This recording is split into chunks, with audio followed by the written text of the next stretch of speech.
You haven't got one of these yet?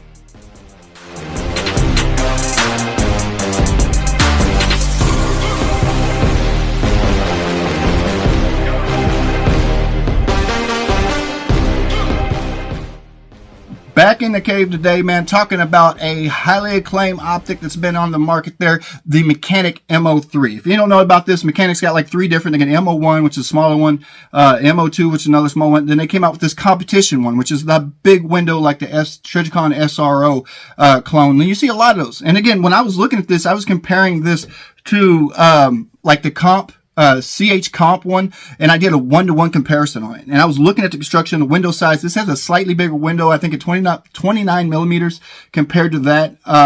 Both of them have the automatic on and on, or off and on. I was looking at the Swamp Fox. The Swamp Fox had a little bit bigger window, pretty good feature set, but then I was seeing people online saying they were having issues with them shutting off or losing zero. Again, Swamp Fox, I think, has a really good warranty from what I was hearing, but again, they were having issues. I did ask Swamp Fox to send me one. I haven't heard anything, but you know, it is what it is. Again, I got to put the comp, put those together, and I thought the clarity on this one, and I thought the dot, and as far as the parallax, as far as the flare, the dot flare, I thought was better on this one. Again, if you look into the feature set, both of these are aluminum frame, 2032 top loading battery. I think this runs about, say about 60,000 hours.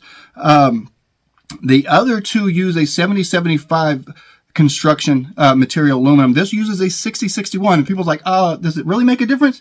Well, if you're looking at it, the 7075 does have about twice of the strength when you look at tensile strength and shear strength, just to get nerdy with you. But it is more brittle. When you're talking about brittle, you got ductile. It means it's more flexible. Brittle means it's strong, but it can crack if it's hit too hard. Will either one of these materials really hit that mount where you think you have to worry about it? Doubtful. I don't think you would ever see that type of load that would hurt either one of those materials. But the 6061 is more easily machined because it is more of a ductile material and it's less brittle. You can machine it cheaper. So then that's why you get stuff like you get these engineering with the M03 and they put in these protective, these extra, like your cell phone. Your hardest impact is going to be on the corner as far as your load. So they beefed up and add these point to helmet, redistribute the load across the corners if you know, in case of a drop. And you hit the wings or you hit those wings and it distributes it. So less chance for you to break the glass. I think that's really cool. I like when people put the extra thought into it. And that's the thing with Canik. These are made by Canik. So, again, MeCanik, you know, but they put a lot of a lot of features into their guns. And I don't think they dropped the ball when it comes to their optics, man. This does have, I think I got all the features on there, man. You got the auto on and off. You do have 10 settings. You got, I think, 10 total settings, 2 night, 8 brightness settings. And if you look through any of my different videos, you know, when we're trying to compare it, you had me and some of the guys from Boomsticks Freedom Scenes and some of the other guys that I've had on there, like Chris, the guy who shot competitions.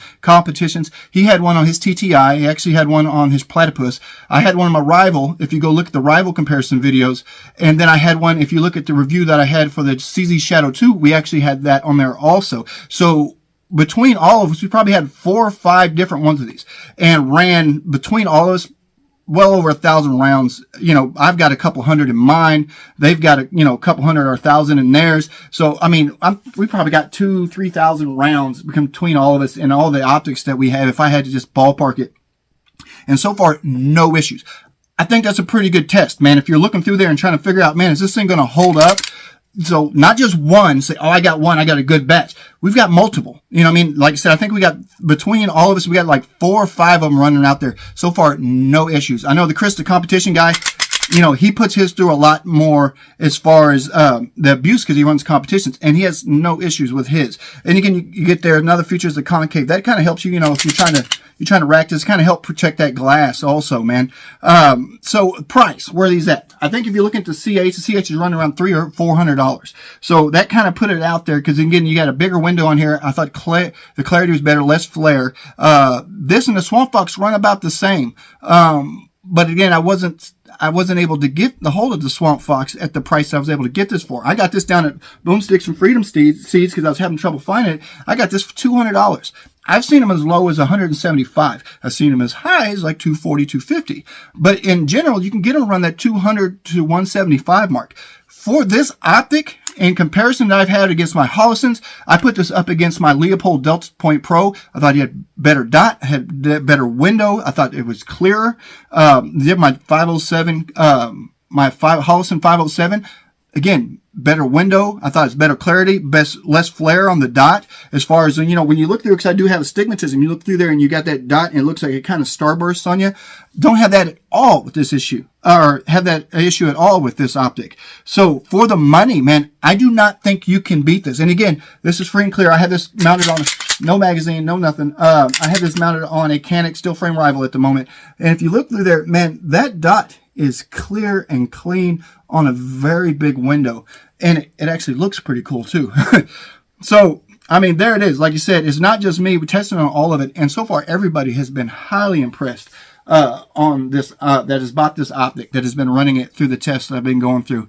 So I would not hesitate. If you can find one of these, man, for the price of around $200 or less for this, I'm putting this up against ones that are, because I think the Delta Point that I had those are like over $400. And I would pick this over the Delta Point Pro. I'd pick this over the Hollison, because you're looking for bang for your buck. As far as, now you don't have the, some of the Hollisons have the multi-reticle, and that's cool, but a lot of times I just end up using the dot anyway. So does it really make a difference? Not for me. I'm going for the most bang for the buck. And so far, man, if I'm looking at reliability, quality, clarity, construction, I think this one hits it, man. Great optic, man. MeCanik M03. So if you're looking, I'd really give that one a good chance, man, as far as throwing that on one of my guns for the price, man. Very cool looking, very quality optic, man. So I hope that gets what you need, man. If you got any questions, put it down in the comments. Again, we're really close to 1,000 subscribers. So if you could hit the button, I'd highly appreciate it, man. It just helps us keep going and helps us give us more things to actually, go over and review and put information out there for you. Those guys like me that's just looking and trying to get that, that little bit of info that kind of help me know if I'm making a quality purchase or not. So, all right, man. Until next time.